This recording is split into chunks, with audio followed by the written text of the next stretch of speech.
ടീച്ചേഴ്സിനെയൊക്കെ ഒരുമിച്ച് ഇതുപോലൊരു വേദിയിൽ ആദരിക്കണമെന്ന് ഞങ്ങൾ ആഗ്രഹിക്കുകയും ചെയ്തിരുന്നു. അതിനെപ്പോഴും പല ശ്രമങ്ങൾ നടന്നെങ്കിലും ഞങ്ങൾ ഈ ഭാഷ അതിന് സാധിച്ചില്ല. കാരണം കൂടുതൽ ആളുകളും പുറം രാജ്യങ്ങളിൽ ജോലി ചെയ്യുന്നവരാണ്. പ്രാവശ്യം ഇവരെയൊക്കെ കാണുമ്പോൾ സാറുമാരെയൊക്കെ നേരിട്ട് പോയി വിളിച്ച് എവിടെയെങ്കിലും ഞങ്ങൾ വിളിച്ചു കൂടുന്ന സ്ഥലത്ത് വിളിച്ചുകൊണ്ട് വന്ന് സ്നേഹിക്കണം, ആദരിക്കണം, ബഹുമാനിക്കണമെന്ന് മനസ്സിൽ വലിയൊരാഗ്രഹമായിരുന്നു. ആഗ്രഹമാണ് ഇവിടെ നടന്നിരുന്നത്. അതിനുവേണ്ടി ഇരിക്കുന്ന ഈ ടീമിനെ എൻ്റെ പ്രിയ സുഹൃത്തുക്കളാണ് അതിനുവേണ്ടി പ്രയത്നിച്ചിട്ടുള്ളത്. എല്ലാവരെയും വിളിക്കാനും ഈ സന്ദേശം ലോകം മുഴുവൻ പോയിട്ടുണ്ട്.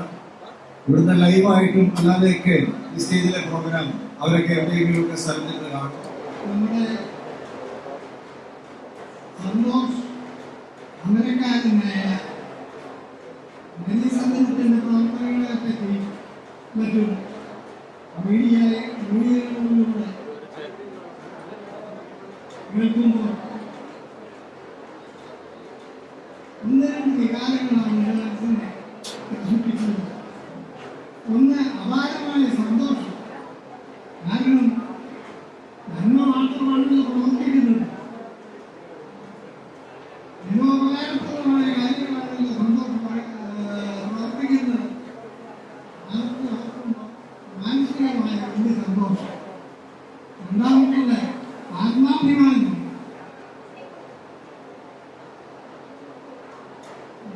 സംയുക്തത്തിലെ അനേക വിദ്യാർത്ഥികളും ഒരാളാണ് പ്രിയപ്പെട്ട വിദ്യാർത്ഥികളിൽ വളരെ അഗ്രഗണ്യനായ ഒരു സുഹൃത്തായിരുന്നു എന്നതിൽ അഭിമാനമാണ്. സ്കൂളെന്ന് ഓർക്കുമ്പോൾ നമ്മൾ പലപ്പോഴും യൂണിഫോം അല്ലെങ്കിൽ ടെസ്റ്റ്, റിപ്പോർട്ട് കാർഡ്, ഇങ്ങനത്തെ പല കാര്യങ്ങളെ പറ്റിയായിരിക്കും നമ്മുടെ ആദ്യം ചിന്തിച്ചുകൊണ്ടിരുന്നത്. പക്ഷേ കുറച്ച് കഴിയുമ്പോൾ നമുക്ക് ഓർമ്മ വരുന്നത് അതിൻ്റെ പുറകെ ഉണ്ടായിരുന്ന ആ ഓരോ സാർമാരെ പറ്റിയാണ്.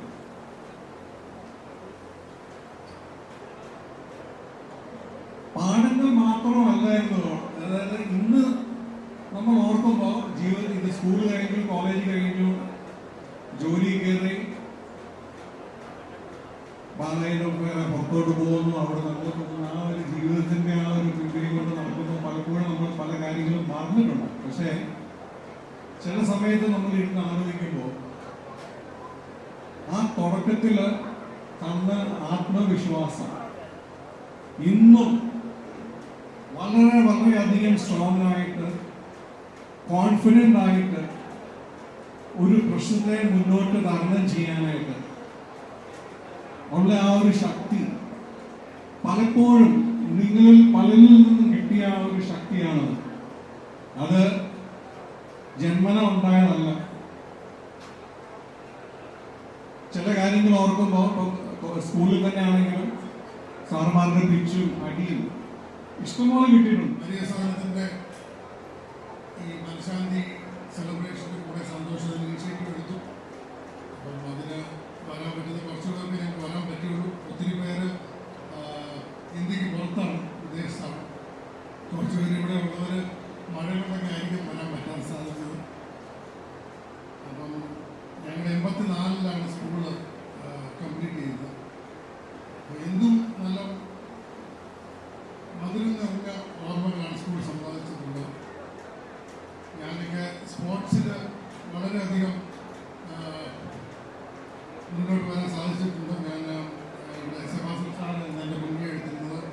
ഞങ്ങൾ ഡിസ്ട്രിക്ട് ലെവലിൽ അത്ലറ്റിക്സും ബാസ്കറ്റ്ബോളിലും ബാഡ്മിൻ്റനും, പിന്നീട് ജീവിതത്തിൽ ഒത്തിരി, പ്രത്യേകിച്ച് ബാഡ്മിൻ്റനൊക്കെ ഒത്തിരി മുന്നോട്ട് വരാൻ എനിക്ക് സാധിച്ചു. ഒരിക്കലും ഒരു അമേരിക്കൻ ടൂറിസ്റ്റ് മദർ തെരേസയെ കാണാൻ കൽക്കട്ടയിൽ ചെന്നു. പുള്ളിക്കാരൻ ചെന്നപ്പോൾ മദർ തെരേസ അവിടുത്തെ ഡിസ്പെൻസറിയിൽ ഒരു കുഷ്ഠരോഗിയെ വ്രണം ക്ലീൻ ചെയ്തുകൊണ്ടിരിക്കുകയാണ്. ഈ അമേരിക്കൻ ടൂറിസ്റ്റ് കുറേ നേരം നോക്കി നിന്നു. എന്നിട്ട് മദറിനോട് പറഞ്ഞു, അവിടെ എനിക്ക് $1,00,000 മാസം ശമ്പളം തന്നാൽ ഞാൻ ഈ പണി ചെയ്യണം. മദർ പറഞ്ഞു, നീ പറഞ്ഞത് ശരിയാണ്, ഞാനും $1,00,000 തന്നാലും ഈ പണി ചെയ്യണം. പക്ഷെ ഞാനിപ്പോൾ ചെയ്യുന്നു. അതിൻ്റെ കാരണം നിങ്ങൾക്ക് അറിയാവുന്ന ചോദിച്ചു. It is my belief in Jesus Christ whom I love with my whole heart. അതിൻ്റെ ബാഹ്യ പ്രകടനമാണ് നിങ്ങൾ കാണുന്ന എൻ്റെ ഈ പ്രവൃത്തി. സന്തോഷവും കൂട്ടലും ഈ മര്യാദ ചെയ്യുന്നത് മാമ തെരേസ ചെയ്ത പണിയുടെ വേറെ ഒരു വേർഷനാണ്. ഞങ്ങൾക്ക് വേണ്ടിയിട്ട്, ഞങ്ങളെ ആദരിക്കുന്നതിന് വേണ്ടിയിട്ട് ഈ രോഗി പരിചരണ കേന്ദ്രത്തിൽ അവരുടെയൊക്കെ നല്ല നല്ല പ്രവർത്തനങ്ങളിലൂടെ അവരുടെ എല്ലാ സ്നേഹാദരങ്ങൾ സ്വീകരിച്ചുകൊണ്ടൂടെ കഴിഞ്ഞുകൊള്ളുന്ന നിങ്ങളെ ഏവരെയും കൂടെ ഓർത്തുകൊണ്ട് ഞാനിവിടെ നിൽക്കുകയാണ്. എൻ്റെ സഹപ്രവർത്തകരായി പ്രവർത്തിച്ചിട്ടുള്ള കുറേ പേര് എന്നോടൊത്ത് കൂടിയുണ്ട്, മരിച്ചു പോയിട്ടുള്ളവരുണ്ട്. അവരെ ഓർത്തുകൊണ്ട് ഞാൻ നിൽക്കുന്നു. സന്തോഷിൻ്റെ നേതൃത്വത്തിൽ സന്തോഷിൻ്റെ സഹപാഠികളും സുഹൃത്തുക്കളും അടങ്ങിയ ഏതാനും പേര് ഒത്തുകൂടി ഇവിടെ ഈ പ്രവർത്തനം അവരുടെ എല്ലാവിധ സഹനങ്ങളോടുകൂടി അവർ നടത്തിക്കൊണ്ടിരിക്കുകയാണ്. ഈ സ്ഥാപനം നയിച്ചുകൊണ്ടിരിക്കുന്ന സന്തോഷിനെ എത്ര അഭിനന്ദിച്ചാലും മതിയാവുകയില്ലെന്ന് എനിക്കറിയാം. കാരണം ഇങ്ങനെയൊരു പ്രസ്ഥാനം നടത്തിക്കൊണ്ട് പോകുന്നതിനുള്ള ബുദ്ധിമുട്ട് നമുക്ക് പറഞ്ഞറിയിക്കാൻ പറ്റാത്തതാണ്. അതെല്ലാം മനുഷ്യ സ്നേഹത്തിൻ്റെ പേരിൽ നടത്തിക്കൊണ്ട് പോകുന്ന അദ്ദേഹത്തിന് ആയുരാരോഗ്യങ്ങളും അഭിനന്ദനങ്ങളും നേരുന്നു. അതുപോലെ തന്നെ ഞങ്ങളുടെ ഈ പരിപാടിയിലേക്ക് ക്ഷണിച്ച ഞങ്ങളുടെ പഴയ വിദ്യാർത്ഥികളെയും ആ സ്നേഹത്തോടെ സ്മരിക്കുന്നു.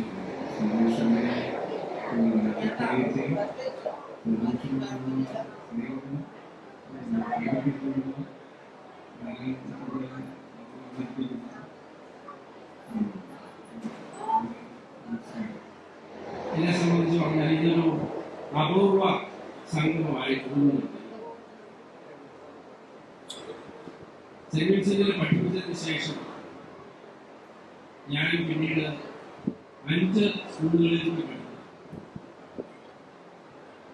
അതിനുശേഷമാണ് റിട്ടയർ ചെയ്യുന്നത്. മറ്റൊരിടത്തും ഇങ്ങനെയൊരു സ്നേഹമോ ഒരു കൂട്ടായ്മയോ കണ്ടിട്ടില്ല. ഞങ്ങൾ വിരമിച്ച അധ്യാപകര് തനിയെ കൂടാറുണ്ട്. ഈ കഴിഞ്ഞ ആഴ്ചയിൽ 1-2 സ്കൂളുകളിൽ ഞങ്ങൾ പഴയ അധ്യാപകര് കൂടുതലുണ്ടായി. അവിടെ ഒരിടത്തും നേരത്തെ പഠിപ്പിച്ച കുട്ടികൾ അധ്യാപകരെ വിളിച്ച് ആദരിക്കുന്നതോ ബഹുമാനിക്കുന്നതോ ഒന്നും ഞാൻ കണ്ടിട്ടില്ല. ഇത് വളരെ ഹൃദയസ്പർശിയായ ഒരു കൂട്ടായ്മയാണ്. വാസ്തവം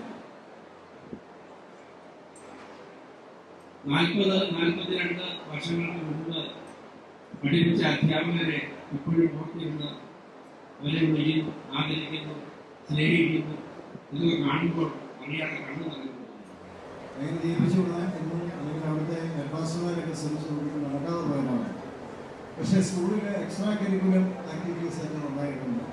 മത്തായി സാറ്, അതുപോലെ നമ്മുടെ പ്രിയപ്പെട്ട അലൂഷ് സാറ്, ജോസഫ് ആൻഡ്രൂ സാർ, ഇവരൊക്കെ നാടകരംഗത്തെ പ്രമുഖന്മാരുണ്ട്. അപ്പോൾ നാടകത്തിലൂടെ ഒരു നല്ല കാര്യം ചെയ്യാൻ പറ്റി, അത്യാവശ്യമാണ് വഴി. ഇതൊക്കെയാണ് വലിയ സ്ഥാനത്തിലെ ലിംക ബുക്സിൽ എന്നെ എത്തിച്ച പാഠശാല സെന്റ് വിൻസെന്റ്. അധികം കൂടുതൽ തന്ന 2 സാറുമാർ ഇപ്പോൾ ഇല്ല. ഒന്ന് ചാക്കോ സാറ്. ചാക്കോ സാറ് ഞാൻ നന്ദിയോടെ ഓർക്കുകയാണ്. ചാക്കോ സാർ ഒരിക്കൽ എന്നെ വെള്ളക്കേരി എടുക്കുന്നു, ഹോംവർക്ക് ചെയ്യാറുണ്ട്. പക്ഷേ സാറ് പന്തത്തലയിൽ നിന്ന് ഓട്ടോറിക്ഷ വിളിച്ചിട്ട് വന്ന് എൻ്റെ ശിഷ്യനാണിത് എന്ന് പറഞ്ഞ് പലതവണ കൂട്ടുകാരെ കൊണ്ട് ആക്കുകയും അദ്ദേഹം ജീവിച്ചിരിക്കുന്ന കാലത്ത് തന്നെ ഒരു കുറി അവിടെ എഴുതിയിട്ടുണ്ട് ചാക്കോ മംഗളക്കാട്ട് തുടങ്ങിയിട്ടാണ് എഴുതി വെച്ചിട്ടുണ്ട്.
അച്ഛനെ മാത്രം